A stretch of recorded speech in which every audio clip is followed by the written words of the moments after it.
Is it too dramatic to say that just about 3 years ago, in November of 2022, Christopher Ward changed the watch industry as we knew it? Perhaps, but what fun is a watch review without some hyperbole? And frankly, it's not a far-off statement either. Obviously, what I am referring to was the launch of the Bel Canto, which, if you're not familiar with by some miracle, please check out one of the 2 videos I've already made on the topic. But not only did that watch set Christopher Ward off in a new trajectory as a brand, it proved what smaller independent brands were capable of. And I think we've seen more ingenuity in the industry since. But I'm burying the lead. It's 2025 and Christopher Ward has gone and done it again with the launch of the C12 Loco, a tip-to-tail vision of independent watchmaking that, perhaps most impressively, maintains the brand's value-focused ethos. Now, before getting to the watch, it's worth going further back than 3 years, all the way to 2014, as one could say that's where the C12 story begins, or at least the groundwork was laid. Even if Christopher Ward didn't know it yet, because in 2014 they did the unthinkable, and frankly, got little to no attention for it. They launched an in-house movement called the SH21. Back in 2014, the term in-house was thrown around an awful lot, and maybe carried more weight than it does today. In-house seemed like it was territory only of the very large or the very high end. And there was a mystique of impossibility about it. Like the R&D was so significant that the thought of smaller and more accessible indies pursuing them was almost absurd. If a brand announced that they made an in-house movement, everyone paid attention and at times called them out when they used the term too loosely. So when the SH21 came out, it almost didn't seem real. Not just because of the claim, but because the movement itself wasn't a run-of-the-mill 2824 clone. Designed in collaboration with Johan Xiang, who designed their jump hour and central moon phase modules and more, and is now the director of development at Sellita, i.e. he's a very, very legit movement designer. The SH21 was a Swiss-made automatic certified chronometer with a 5-day power reserve. That's not typical first movement territory for any independent brand.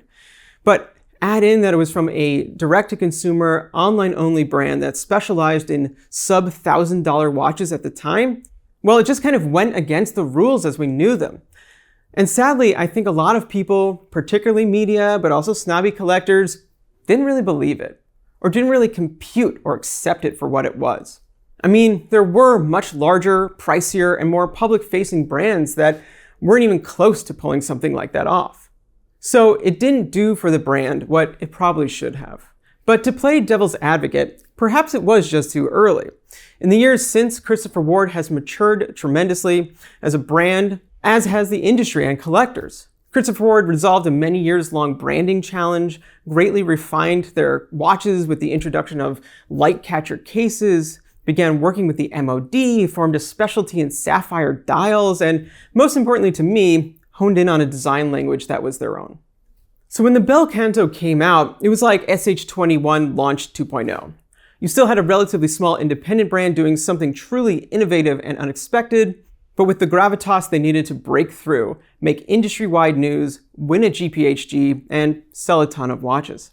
They followed up a year later with the 12X, celebrating the SH21's 10th anniversary, which, also very successful, reminded the world of their noteworthy in-house caliber and served as a nice aperitif to this year's big launch.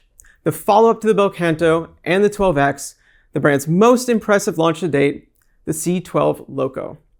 Buckle up because there is a lot to unpack here. And one quick note, the watch in this review is pre-production, so there will still be some refinements made for the final.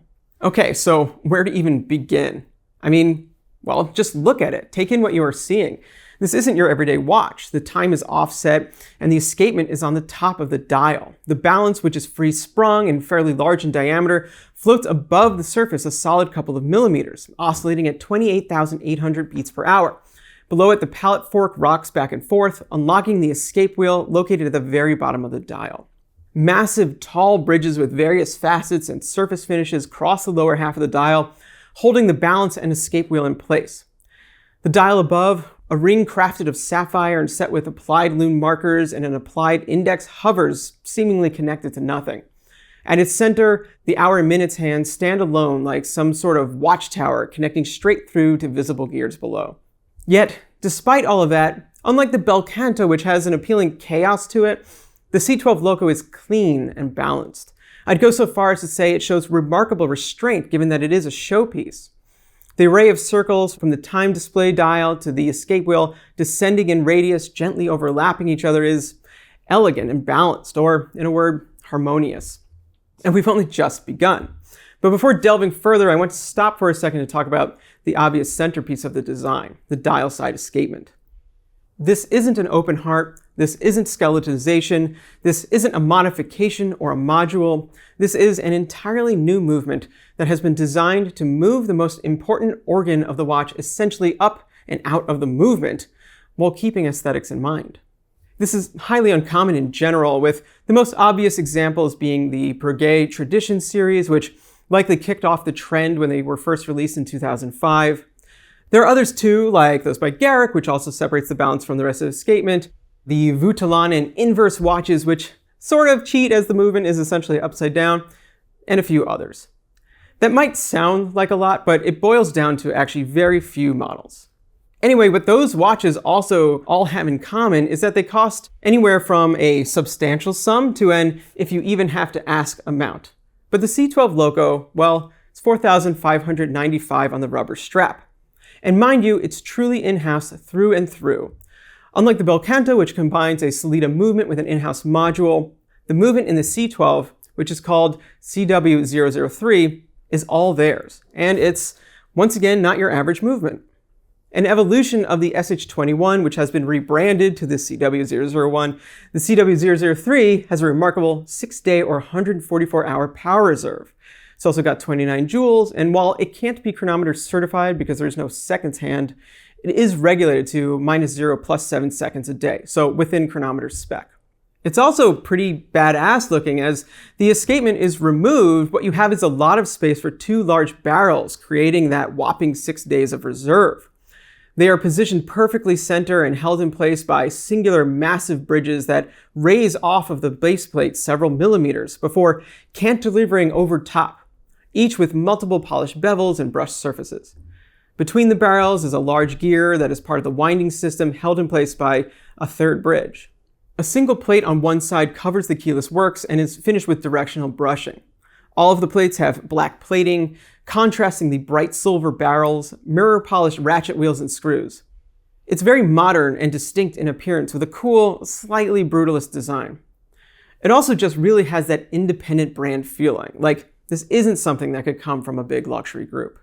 One more point about the movement worth mentioning is the free-sprung balance, meaning there is no regulator for adjusting rate. Rather, it's adjusted via tiny screws on the balance itself. This is a hallmark of high-end watchmaking, though not guaranteed in high-end watchmaking. It takes greater skill and time to regulate, with the upside that it's said the balance spring can breathe better for greater accuracy, and has the benefit of being less susceptible to shock, as regulators are a potential point of weakness. It also helps keep the design just clean and symmetrical. And something I just learned before shooting this video is that the hairspring itself was developed just for this watch. It's funny, the C12 Loco isn't doing anything more than any of your other watches. In fact, it's likely doing less, as it lacks even a seconds hand. The dial side escapement isn't a complication, it's an elaboration. It's an unnecessary and even overly difficult way of just doing the same thing. But that's because it's not about function, it's about horology, it's about watchmaking. The escapement is the most important part of the watch, and it's typically either hidden or only visible when off the wrist. To appreciate it by putting it front and center is simply to appreciate how mechanical watches work. All right, movement done, I should probably get to the rest of the watch. The dial surface, here rendered in like an electric blue, features 2 levels. A lower surface with a media blast finish that sits beneath the escapement, and a thick raised plate with a wide bevel and vertical brushing for a metallic sheen. 4 mirror-polished screws hold down the plate, while both bridges feature screws at either end. It's worth noting these are functional screws, so they aren't all at the same angle, which will either drive you nuts or be a quaint reminder that these are, in fact, assembled by human hands. The C12 Loco is part of the brand's highly successful integrated bracelet line, named for its 12-sided bezel. Like the 12X, given the larger movement, the case measures 41 millimeters in diameter, so it's at the top of the 12 range in terms of size. The lug-to-lug comes in at 47.5, and the thickness is 13.7 millimeters in total. But that breaks down to a 9.75 millimeter thick case and like nearly 4 millimeters of crystal on top mostly, but like a little bit on the bottom as well. While the design follows the 12 format in general, there are some changes as well. From the top, the most noticeable is the lack of crown guards. This is likely because the C12 is hand wound and crown guards could get in the way. I think it also makes the watch feel just a touch more symmetrical, which complements the dial layout. While on the topic of the crown, I will say I was a bit surprised to find it was screw down since this is a manual watch. I know this doesn't irk everyone, but even with a 6-day reserve, you do have to wind it. So a screw down crown just gets in the way and is also potentially a point of failure as threads can strip. Also, the watch is only 3 atmosphere water resistant, so just why? From the side, you can see a greater change to the design. Rather than the mid case being a flat slab, it now has a fairly complex geometry. What was the slab now tapers to a thin line that's about 2 millimeters thick and sits below the bezel. Beneath that is a 12-sided barrel that lines up with the facets of the bezel and drops down to meet the case back. It adds a lot of lines and facets that activate the case side, making it more intriguing, look thinner, and, frankly more unique. These integrated bracelet designs, which have become more ubiquitous and popular than I ever could have imagined, can kind of blur together. But this is different, and different is good. As for how it wears, well, like the Bel Canto, it took me by surprise. 41 millimeters isn't small, and having tried all of the different 12s out, it's a big step up from the 38, which is the best fitting for my wrist. But the C12 is larger for a reason. The complexity of the dial makes the extra room necessary, and frankly, look more compact. I'm not saying it feels small, it doesn't, but on my 6.75-inch wrist, it didn't feel or look too big. It's also a watch that you kind of want to have a little extra presence. The thickness is also not an issue to me. Once again, I'm not trying to claim that it is thin, but they did a good job of breaking up the case so it doesn't look like a brick, and the top crystal does account for a significant portion of it. It's also just like a gorgeous crystal with a steep chamfer along its edge that flows nicely into the bezel. Regardless, when you look down at the watch and see the incredible depth of the dial, the fact that the watch is a bit tall quickly doesn't matter. One last thing regarding the size. When you take it off and look at it from the back and see that the movement completely fills it edge to edge, as well as takes up the entire height of the watch, ending in the dial, which is also basically part of the movement given the location of the escapement, you appreciate that it's actually an efficient use of space, that there's nothing wasted or exaggerated. The watch is movement through and through. Now I have an announcement to make. We're officially out of the vintage revival era. Well, this watch is at least, which is actually kind of funny given that the 12 design is inspired by 70s watches.